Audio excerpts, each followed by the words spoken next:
Okay, so welcome everybody to this episode of the Junkin' Up with Junk You podcast. I'm your host Dylan, my co-host Steve.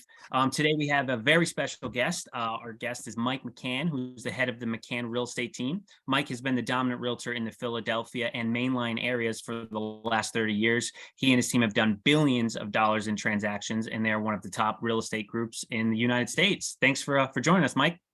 Oh, my pleasure. Look forward to it.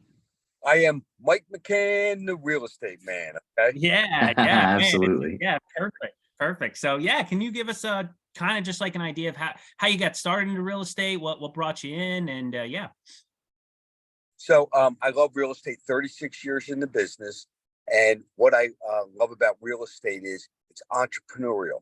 So the harder you work, the more you can make and you can build a business. So I'm not limited to what someone can pay me.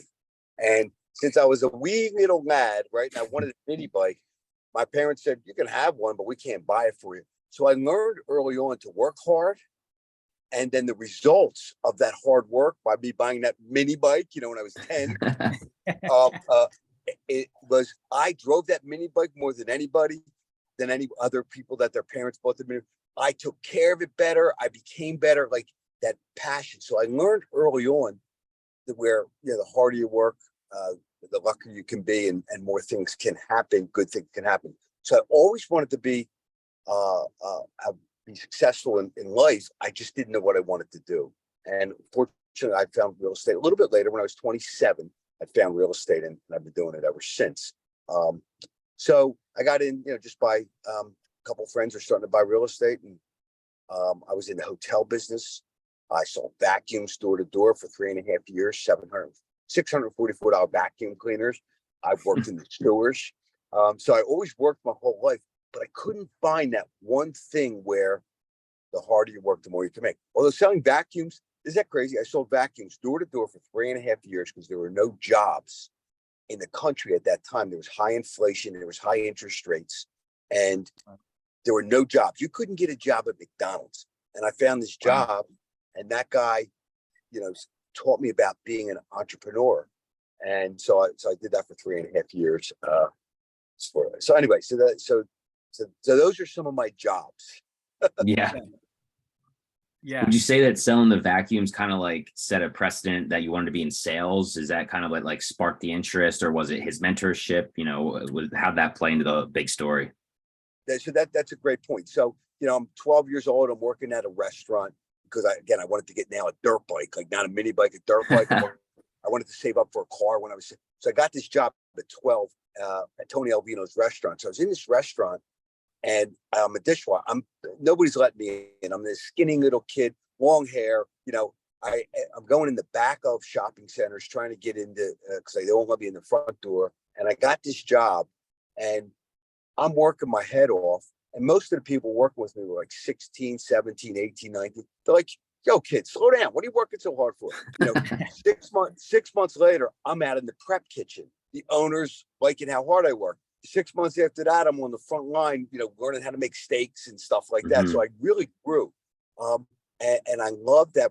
So from 12 years old through middle school, through high school, I was working 4 to 2 Friday, 4 to 2 Saturday, 4 to 10 Sunday, make my own money to do the things that I wanted to do. And but I remember coming home to my mom, and I'm like, I wish I had a job where the harder you work, the more you could make, because everybody is getting the same pay, yet I'm out working everybody. I still loved it, but I did love people. So that comes with I was raised with my mom and 3 sisters. My mom just taught me how to love everybody. So I loved people, and I love to work hard.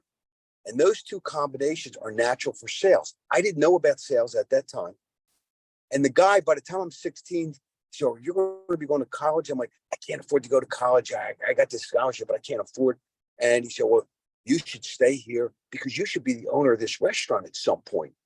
And I didn't want to work those hours the rest of my life because I saw people that were 40 years old. They're still working weekends, 4 to 2, 4 to 2. They're partying, their divorces. I don't want that.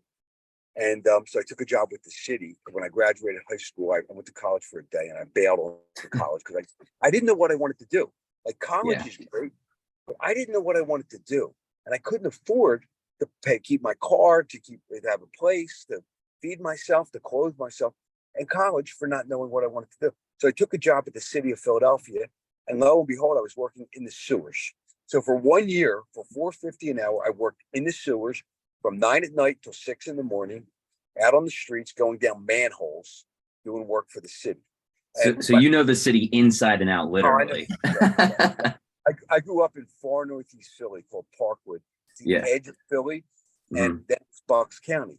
So we actually thought, we had moved from the lower northeast there, and a lot of people from South Philly or like Kensington, Fishtown. We thought we were rich because we were on the edge of Philly, and we had like front driveways and breeze. It was still row homes. And then after us was all Bucks County. That's why we had all these farm fields. We could drive mini bikes and dirt bikes and have cake parties and do bonfires and stuff like that. So when my friends were all laughing, "You're working in the sewers," I'm like, "Hey, anywhere from here is up." Like that was my attitude. And at the sewers, I was the hardest worker. And then I got laid off in '79. Again, this was like my wife tells me I shouldn't talk about the '70s or '80s because most people you're speaking to weren't even born then, Mike. So I got laid off. And in '79 through '84, the country was in turmoil. Interest rates went to 21%, major recession. We lost all the steel mills, all the manufacturing. Japan was buying America. It was a horrible time. Nobody had jobs. It was a crazy time. You could not get a job. So I got laid off from the city. And I'm like, I'm not going to hang at the playground with my friends because, I'm just not going to, I need it. So I took an interview on a Saturday afternoon and drove to Burlington, New Jersey. And the guy took me in this room and showed me a movie.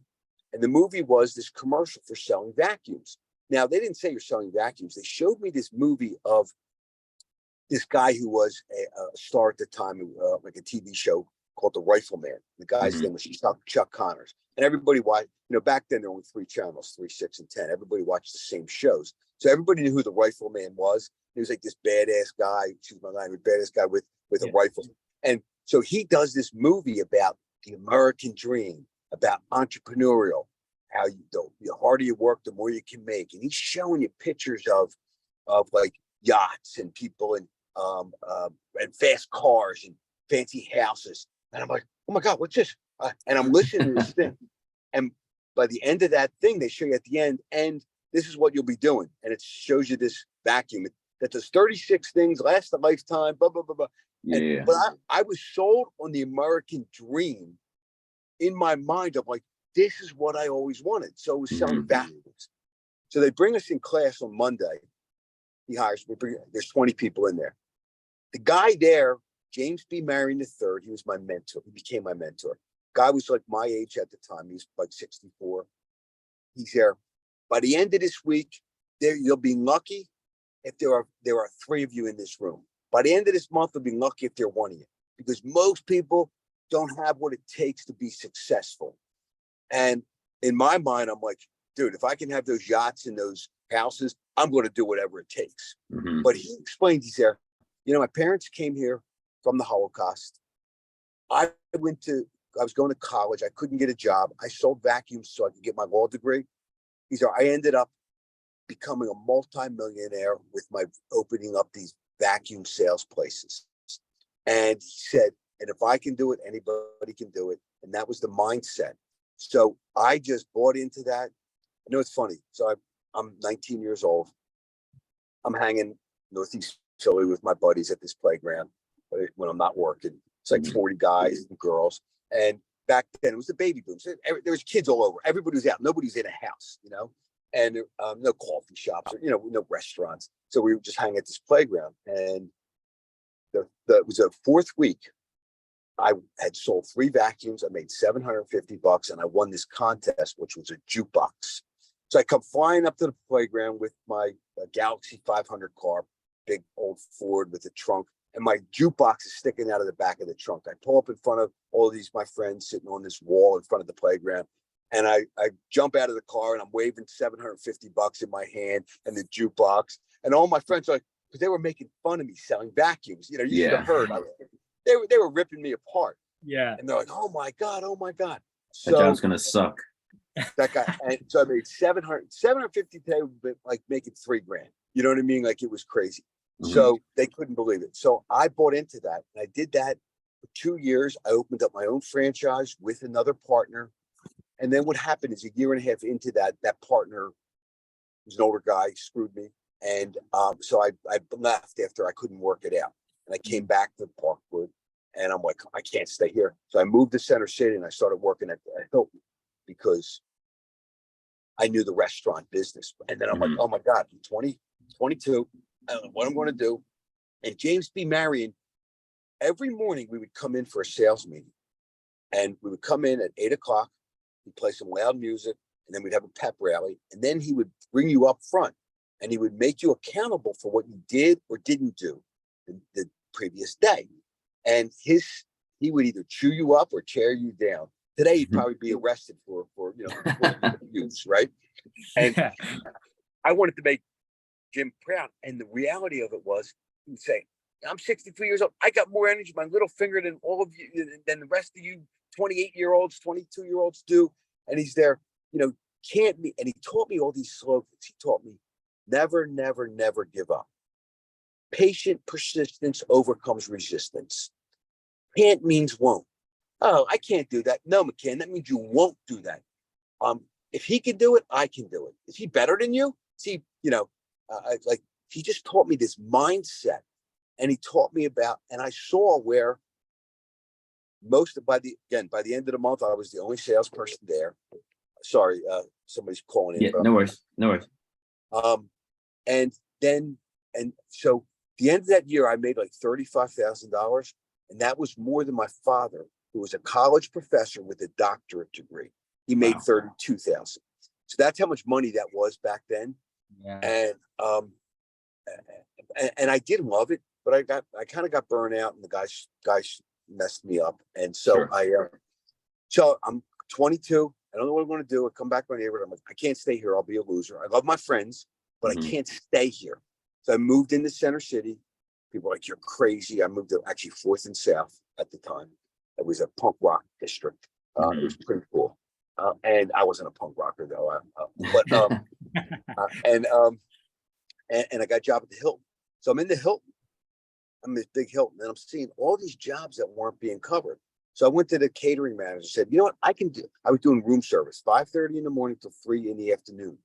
I saw the banquet people weren't setting up coffee breaks for these meetings properly. I said, I can do that. There was lunches. I said, I can do lunch too. So within less than 6 months, I had 3 jobs at the Hilton. I became the second highest paid in the Hilton.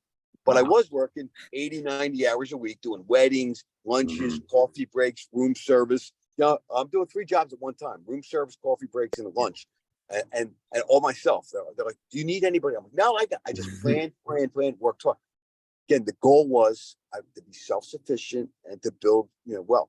And but I didn't know what I wanted to do. And then in 85, 86, interest rates started to drop down to like 12%, and the market took off. And 2 of my friends who worked for their dad, both of them worked for their dad. They were great guys. They weren't sucking from their dads. They were taking their dad's and their grandfather's business to the next level. So I could hang with them. I wouldn't be able to hang with somebody that was spoiled and whatever. Right. And so I love those guys. And they're like, Michael, we're going to start buying real estate. I'm like, Chip, I don't work for my dad. I don't make your guys kind of money. I can't buy real estate. And my friend says, Mike, shut up. Just take the class. So I took the class, and within 30 seconds or maybe a minute, I was like, you can make a commission selling real estate? Oh my God. I sold $644 vacuum cleaners at 21%. I closed 1 out of 3. So that's how I got in real estate. So I had the entrepreneurial mindset from James to never, never give up. And I will tell you, when I got in real estate, made a mistake. I went with a no-name company. He didn't even sell real estate. He managed properties. I didn't know that. It was my friend's friend. And the people in Center City, the agents were like, who's Stephen Glass Real Estate? Who's Mike McCann? They wouldn't even let me in houses. The people in South Philly, because I was in Queen Village, my office. People in South Philly were like, You ain't Italian. We're not letting you in. You know, it's just, so I struggled, and I worked the Hilton and real estate for a year and a half until I finally, my patient persistence, my never give up, my can't means won't. The third year in the business, I sold 90 homes, the number one agent in Philadelphia, at a no-name real estate company with no training from anybody other than my grit. So I'm the king of grit, man. You know, I read every book, I took classes, I focused. I'm a tunnel focuser. So I had no training at that office, but I took classes at Temple. I went to seminars. I read every book, and I looked at the top people in the industry, and I said, "This is a great industry, and if they can do it, I can do it. Maybe I have to work harder. I don't have the social connections. You know, maybe I have to work harder. I'm with a company that no one knows." But it's funny. So the third year in the business, I sell 90 homes. I become number one. Now all these big companies want to hire me, you know? Yeah. And, Yep. and I was like, I'm sorry, I'm loyal. I'm staying with my guy. Mhm. Anyway, you asked me a question. I rambled on for 10 minutes. No, it's perfect. So No, I Yeah, love that. Yeah. Yeah, I just had a quick question. So I know you said that during the tumultuous times, you know, you kept the persistence and the grit. Were there any times that you kind of were losing faith in the vision of the goal being achieved, or was it always just like hard pressed? I'm gonna make it no matter what every single day. Did you have any lulls in that time? no, that's a great one, because again, lots of people are dealing with that right now between COVID and the economy and stuff like that.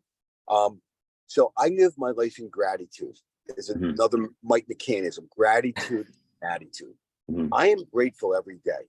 You know, I would come down from a shower when my kids were home, and I would be like, "It's a beautiful day." And they're like, "Oh, Dad, they're eating their breakfast. They just woke." Oh, I'm like, "Shut up!" Like, I'm like, wait. Do you realize you're eating a meal? You just took a hot bath or hot shower. We have heat in the house. There's 2 billion people starving in this world today. Like, be grateful. So I'm still grateful for basic things in life. So what I did do when I worked, you know, I'm getting in real estate. At Mhm. that point, got married, bought a little $40,000 house. I'm having a second kid. I had 10,000 in credit card debt. So but when I started to make money, I saved my money. I invested back in myself. So the market all of a sudden collapses in '89, a year after I was doing good. And I see all these big shots losing everything, leaving the business over these next 4 or 5 years. It was horrible. That resonated with me, that like, as I make money, I'm going to, we say, pay ourselves first, meaning to pay the bills, Mhm. save money, invest in the and invest in the business.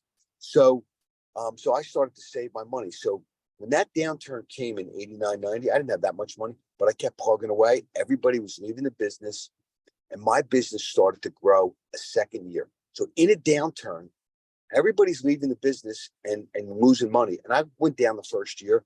In the second, third, fourth, fifth year, that downturn, my personal business grew because now people needed somebody who would do the extra work. It wasn't easy to sell anymore. It would take 6 months to sell a house. I'd have to do a million more things, but I didn't care. So the '08 downturn was horrible. I remember in '08, there was a bad downturn. Now there's a downturn, and I said this recently, but '08 was a really bad downturn for real estate. And everybody in from '89 to '95 got out of the business. We lost like half the members of real estate people. My Mhm. business. Then the market came back and then everybody started to get back in the business. And then in '08, the business collapsed. So when it was collapsing, at that point, I'd saved plenty of money. And I said to my staff, I said, I don't care if we don't sell another piece of real estate all year. I have your money in the bank. Actually, we're going to increase our investment in our marketing. We're not cutting back. And that message went to my agents. It went to my staff that we're not going anywhere. Yes, we might make less, but can we still feed ourselves? If you don't have food, let me know. I'll buy you food. Can we house ourselves? Let me know. If you can't house yourself, you can stay with me. Like, I just let that message go. So people are crying now because in real estate that they made X, next year they're going to make Y, but they're still making a good living but because they're making less and they thought it was going to always be easy. So what you have to do is what I did recently was in April, May, we saw that the downturn was coming. We looked at everything we're spending our money on. We cut back what wasn't working and we increased what was working.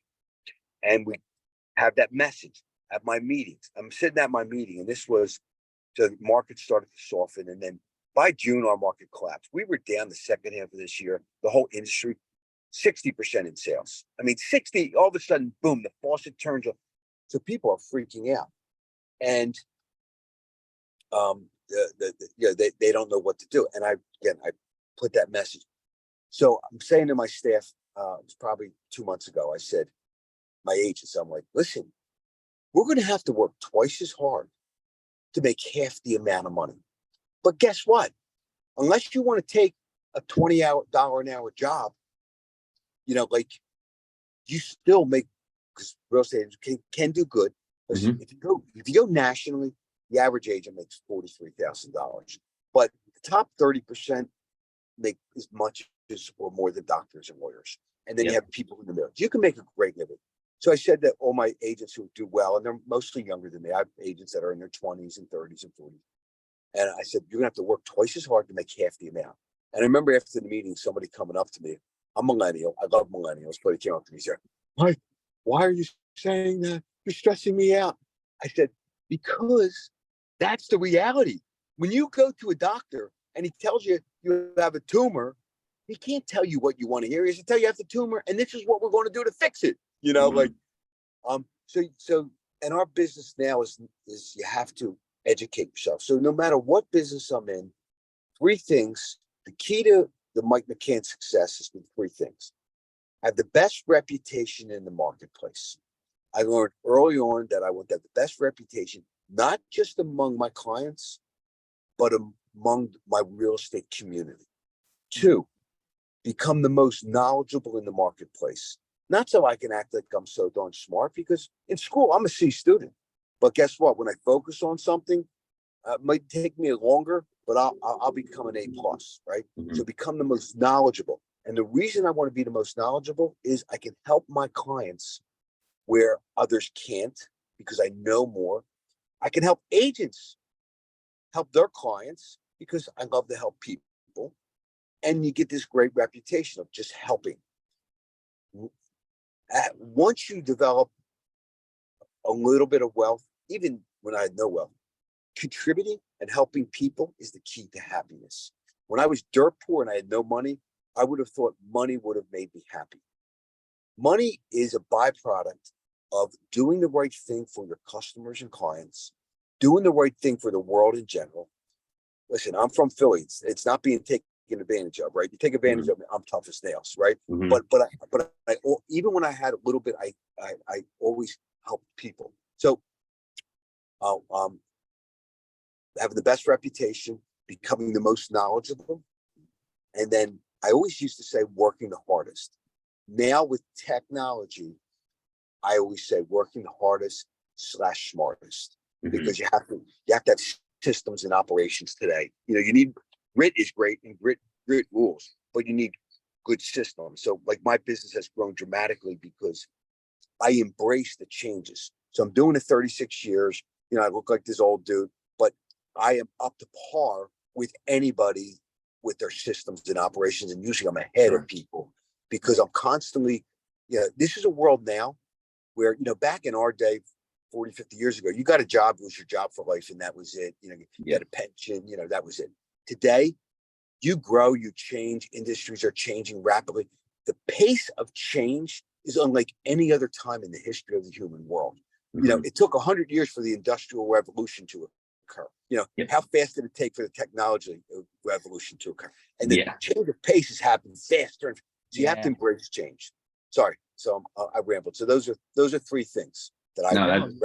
Yeah, I love it all. Yeah, that really resonates with us, the grit story. In fact, one of the Junkie core values is grit, in fact. And I was wondering in general, was it hard? Like, you had this awesome sales background, super gritty. And then as you grew and you became more of a manager of agents, was it tough to that transition? What was that transition like, right? Because now you're not maybe the person on the field as much as the coach, and that can be different, right? Kind of making that shift. You guys are asking honestly great questions. So I became the king of control to the king of delegation. So when I sold those 90 transactions, I hired an assistant. No real estate agent working for a company had an assistant. Nobody, it was unheard of. But I took a class, and Alan Dom is another mentor. He was called the Condo King, one of the top agents in America. I took a class at Temple, and he said to me, Mike, he's there, if you don't have an assistant, you are an assistant. I said, Alan, I have a $43,000 house. I have 2 kids. I made $35,000 last year. I have 10,000. I can't pay an assistant. He said, Mike, let me explain this to you. He's there. If your value is $10 an hour, and you can pay somebody $5 an hour to do the things that you don't need to do for your $10 an hour wage, you will do better. And someone will be doing things that you might not like to do. So I'm like, okay, great idea. So I went back to my wife that night. I said, honey, we're going to save up for an assistant. So I did it just like my mini bike. I put that goal out there. I started saving for an assistant. 6-9 months later, I went to my neighbor because our kids were in school, and I said, I have 3 months worth of pay. I need an assistant. I don't know if it's going to work or not, but if it doesn't work, you're only employed for 3 months. Do you want to do this? She said, yes. First couple of weeks, very hard. My friend said, Mike, you're a control freak. You'll never be able to delegate. Well, it took me 3 weeks, 4 weeks. That year, I netted $40,000 more. Wow. I paid her, it was $500 a week. I paid her $24,000, and I netted $40,000 more. I almost doubled my income. So I learned early on. I hired a second assistant, and then in '96, I hired a buyer's agent because I couldn't handle all the clients. So first, it was operations people I hired. Then when my sales grew so big that I couldn't handle them all, I brought people on. So I actually have been the primary lead driver because I love to meet clients. I don't want to be a manager. Mm-hmm. I'm out of right now. I had my team meeting, but I still list and sell real estate because I love that. So I led by example in practicing. And up until 2019, I was still the top producing agent on my team, selling 150 homes a year. Jim Onesti, who's been with me 22 or 23 years, probably since 20, he developed our new construction vision. Is doing more than me now. Then I'm probably second. I might be third. I'm probably second. So, but what I've done, another thing, if you're a business owner, this is key, and I don't see this that often. I hire for life. I hire people with my values, and my values are hungry people that have good ethics, that want to grow personally and professionally. And I look at that person, I think, is that somebody that can grow within my world? That's somebody I can help grow. Somebody that that will learn and listen and represent me well. So I'm very selective. People would wait years to get on my team. And now since I came to Keller Williams in 2019, Gary Keller, who's a billionaire, who's another mentor, he taught my mindset how to help more people at a higher level. So now I have the McCann team that went from 25 people to 39 people. I have McCann Commercial, that's 10 people. I have a mainline office that I opened that we went from 90 people to 327 people. So I'm doing way less sales, but I'm still doing the sales. So I'm involved in the business, and I lead by example. So I tell people, I own that restaurant. I'll clean the toilet and scrub the floor if that person didn't show up. It doesn't matter. I don't suck people up. I see a lot of business owners, they hire people, pay them low, work them like dogs, don't treat them with respect. In my business, I want you to grow.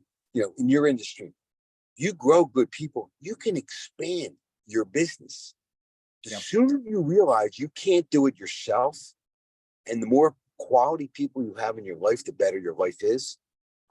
If you come on my team, Of those 25, 19 been with me more than a decade. Many been with me more than 20 years. And the people that have come with me that are, 26 or 28 or 30, they've been with me 4, 6, 8 years. They'll be with me for the next 30 years. Most of them, I hire for life. So that's a key. So turning that over, I'll never be that. I hate that word manager. I'll never be a manager. I'm an inspirer. I lead by example.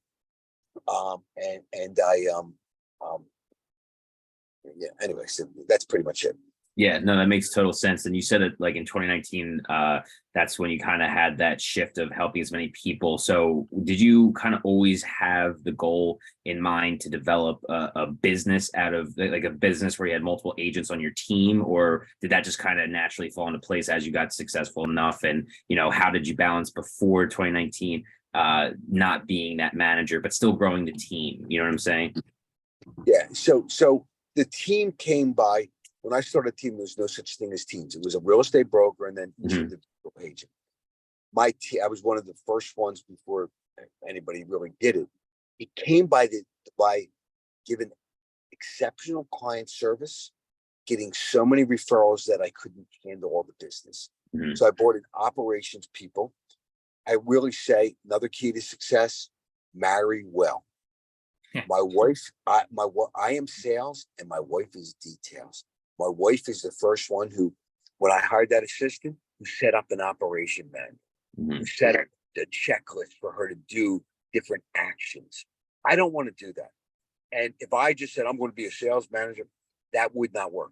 What I have done, so I grew and I grew and like before I came to Keller, I had like six assistants and I had 19 agents.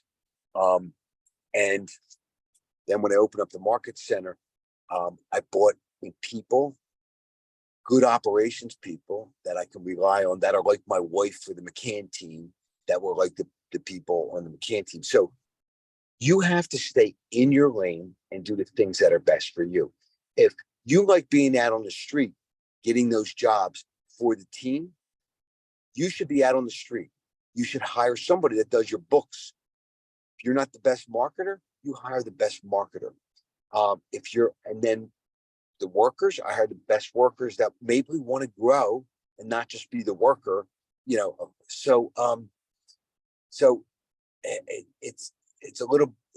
I stay in my lane. You should hire people. What you can't do well, you should not try to I'm bad at this. I'm going to learn it, and you don't love it. You should not do it. If I had to sit in that office 9 to 5, I inspire. I show by example and from experience, so I can help a lot of people. I can only help people that want to help. So I'm not going to I can't. And then I want people that, as I grow them, this guy Jim Onesti does 125 million. That's more than 99.9% of agents who have their own teams do. Yep. He stays with me. Do you know why? Because I call it 1 and 1 is 3. He's better with me. He doesn't need me, but he's better with me. I don't need him, but I'm better with him. And 1 and 1 adds up to 3 with us. So we we grow. I don't limit his growth. So he's taking more roles. We bring on operations people. You have to hire well. So you have to hire well. We have a KPA test now, and when I opened up this office, it was like I could have had an office 25 years ago. I was offered $1 million to have an office. Like, I don't want to run like hundreds of people. But Gary Keller taught me how to help more people at a higher level without losing who I am, without being spread too thin. The other thing I will say to you guys, self-employed, it's a 24/7 business, right? But I time block. I did not want to be successful and end up divorced. My kids hate me and not know me. That's not wealth. Wealth is 3 things. Health is wealth first. Family, health, and your business. And if you don't have all 3 of those, you have nothing. Honestly, if you want to be happy, if you want to be happy. I know successful people, small percent, that are very wealthy, but everybody hates them because they grind people to death and they're just out for themselves. I give more than I take in all my relations. Like, I don't want anybody in my world that I'm getting more from them than they're getting from me. That's a matter of my pride. Like Sure. like anybody that embraces. And I tell people, it's not going to happen like that. We work on this, and that's whether I'm bringing on a manager, I'm bringing on an agent, I'm bringing on a vendor, I'm bringing on whatever. I said, we're going to work this, and we're going to grow, and we're going to grow, and it's patient persistence, and you grow. So, so you stay in your lane. You hire the right people who you believe. I've had opportunities to hire these big top agents come on my team. I'm like, you know what? They're not going to be good for culture. And in 3 years, they're going to be doing something else. I don't need them. I'd rather take somebody who's brand new or newer and grow them, who's going to have an attitude of gratitude, who's going to stay part of my family and grow. And that is the key to my success and my happiness in my life. Time blocking. So I never miss the kids' events. On the weekend, I'm with my wife, even though real estate's a weekend business. I stopped Saturdays in 96. I stopped Sundays in 99. Now, if you call me, I'll return a call, but it's in between what I'm doing. I just don't meet clients on the weekend because I need to be with my family. Sure. So anyway, so you time block. So I put in all the events that we have for family, block them out. Nothing's changing that. When I'm with my people, my phone doesn't ring or vibrate. My phone is turned upside down. And when I'm with somebody, they don't hear my phone. When I go home at night, my phone's off. When I, so when I'm having dinner, when I'm out with my friends and family or whatever, phone's off. Now, 2 hours later, I might sneak into another room and check my phone and respond to it. Yeah. Anyway, I'm rambling, but that's a great question, Dill. Yeah. No. And I mean, it's funny because it's a classic trope. What makes you successful is that passion, that, sort of obsession almost, right? But it can bleed over into overdoing it, right? At least I know Steve and I have both experienced that. So it can be hard to do that, to detach yourself from the thing you really like to do. That's, that's your driving kind of force. Absolutely. Yeah, absolutely. I'm just telling you, you have to make sure you give your loved ones what they need.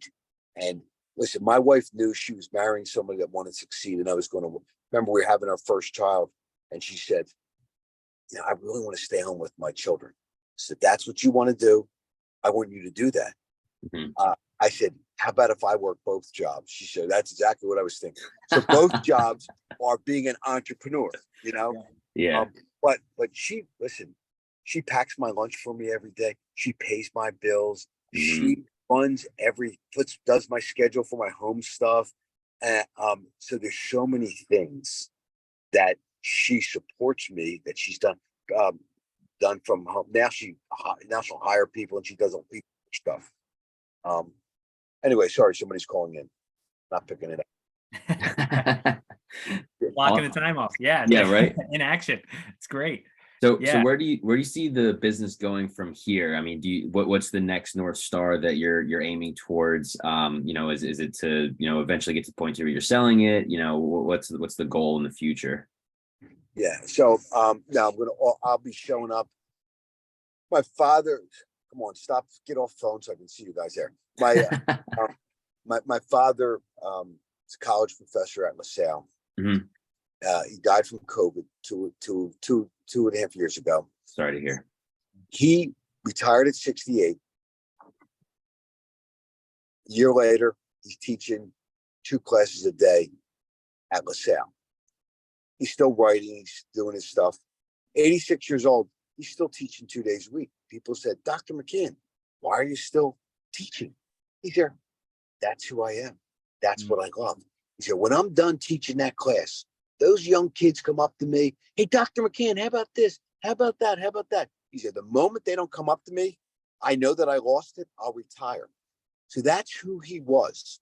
Yet he fished, he hunted, he wrote books, he read, he did what he wanted to do. This is who I am. This is my family. Now I am building this business for my next generation, which is Jim and other people in my world. And that's why, so I'm not leaving the bit, but what I anticipate is right now, as the market downshift, we'll capture more market share. We're going to grow our market. We're going to, again, They call us, I'm Michael Jordan and Jimmy Scottie Pippen. I want to Yeah. win. We want to win, but we want to have fun and we want to grow. So it's just growing and helping people grow.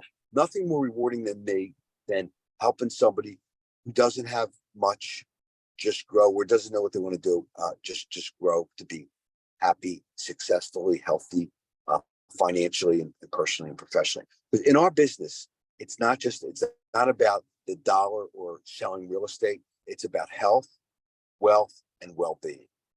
That's all we teach all the time is personal, professional, God, family, business, health, well-being. That's what our goals are. It's about the whole human. We really are a family. So just growing. So I to the real estate industry, there's changes coming rapidly. Mhm. There's all kinds. No matter what, we're entrepreneurs. And guess what? Entrepreneurs always find a way to succeed. Mhm. No one's going to lay me off. It doesn't matter if high tech, big tech, little tech, Compass, Redfin. It doesn't matter. People need what I do. Yep. You ask my clients. People are using realtors now more than they ever did. And they said when the internet came on that we would go the way of the travel agent. They won't need us anymore. They use us now more than they ever did. The beauty about it is it's easier because now all the young people and old people all have access to so when they come to us, they're way more educated. So it's so much easier actually. Yeah. Anyway, so growing it. You will see in our industry, 20 to 30% of the agents leave the industry in the next year, which will be about 300,000 or 400,000 people. There's 1.6 million realtors. There's only about 1 million houses for sale. There's more realtors than there are houses for sale in the country. Sales in 2021 were 6.5 million in the country. This year there will probably be 4.2 million, so it's going to be about 30% less. So a lot of people are going to leave, which is good for the professional. Yes, my income will be down. My investing, yes, we will take market share as the market comes back, and people that were only doing 2 or 5 transactions will be gone. So just finding niches, taking market share, filling that need, bringing the right people in to help me do that. And so that's what so my world now has grown. Instead of just my wife and I have 10 operations people that are very important to me. I have incredible agents that are very important to me. So just growth. So growth, health, happiness, fun, growth. If you come in the mainline office, the Philly office, one of the things, if you don't have a good attitude, I don't care what business you do, we don't want you. Like that's just so you're not gonna. You have to keep your principles. You have to do what's best for the customer and the client first, no matter what, over your own pocket. I have to do what's best for the agents first over my own pocket. And if you do good things, trust me, being around 6.5 decades, good things happen to good people. It might not always happen that moment, but the more you give, the more you get. And you learn that as you get older, man. Definitely. Yeah. Wow, that was awesome. Yeah, I mean, I don't have any questions. Any others? You, Steve? No, I think that was awesome. That was world of wisdom. You have any questions for us, Mike? So what's your biggest challenge right now? What do you think, Steve? Yeah, I mean, right now, obviously, with the downturn in the market, it's just, lead acquisition. I'm sure that everyone says the same thing. We're not unique in that. I would say that's probably the biggest challenge. But, similar to what you were saying, we've tried to use this downtime to refine, cut out, the fluff and, not just in terms of like marketing, but also in terms of, the personnel and then refining our product and making that as strong as possible. And then, like you said, when the market comes back, you just take it then. Yeah. So a lot of people have froze up because of inflation, because of the uncertainty, because of they might be losing their jobs, but the cost of everything is going up 30, 40% and everything is crazy. So a lot of people just froze up. And the one thing is, in life, no matter what challenge you're dealing with, it doesn't stay like that forever. And you make that commitment. You know what? We're not going to make it. We're going to dive deep. We believe we're better. I would look at the best people in your industry And I would say if they can do it, I can do it. Actually, I'm going to do a little better. Yep. And you need to adopt technology and bring somebody in who loves that technology, can help you. I Mhm. love young people. I love young people that will have values, that want to work hard and be part of the growth and sharing that love and growth. And then I give them, the benefits of that. I don't, and the second thing is, for marketing, you gotta, you really got to embrace the social media to a high level. You're no longer just somebody just doing some posts, and we're still growing and growing and growing in that. From Reels and Instagram and Mhm. TikTok and Facebook. It's funny. People my age are more on Facebook, right? Yeah. I do. Facebook still in our industry is still the number one lead generator, which is crazy. That's crazy. And I love it. But all the young people are on Instagram, and that's cool. But I am too. Don't get me wrong. But Mhm. getting we said we think we're going to be hiring our third full-time marketing person. A couple of years ago, we didn't have one. We did our own social media when we felt like doing it. 3 full-time, and that level that we're hiring is up and up and up. So it's really a cost-effective way, because it's not like buying ads in the paper, or for us paying for Zillow or paying for all kinds of stuff. You get a good social media. You got to be the king of social media, king of smooth operation, make things easy for clients, and then you got to back up your product. Reputation is everything. You got to get those. We're having a client appreciation party for the McCann team Mhm. on I think the 19th of April. We have 458 people registered for VI in Center City. Wow. 450 people registered for McCann Team appreciation event. And that is awesome. Like, I'll see people that have been with me for 5, 10, 15, 20 years, 30 years. Their kids have bought from me. You know what I mean? Like, I've been doing it that long. And so we build a client base that's not just likes us, they're raging fans. That's what we try to do, create raging fans. So when someone says, thank you, you're the best, send them out. So they put that on Google, put that the highest compliment you can give me, Mary, is a testimonial. I'm going to send you some links, so just, and market that. Google rules the world right now. It won't always happen. Listen, 10 years from now, it's going to be something else. Sure. Trust me. But Google rules the world right now, and every site in your industry, you got to get on. You got to have good social media. I still do snail mail. We do open houses. We do luncheons, but we're doing, incredible social media stuff. Client appreciation events. So I'd look at who's the best in my industry, and I'd say if they can do it, I can do it. This is what we want to do, and how to grow that and bring people up with you. Yep. Yeah, That's awesome. 1000%. Okay, man, I am going to go because I have a big appointment in 5 minutes. Yeah. And you're going to do great with it. Uh-huh. Yeah, thanks, man. Yep. And I look forward to getting to know you guys better and helping For sure. you more. And I tell everybody in my world, the more you reach out to me, the more I can help you. Okay. Absolutely. Okay, Yeah, man. thanks so much, Mike. All right. Thanks. Thanks a lot, Mike. All You have the a good best. one.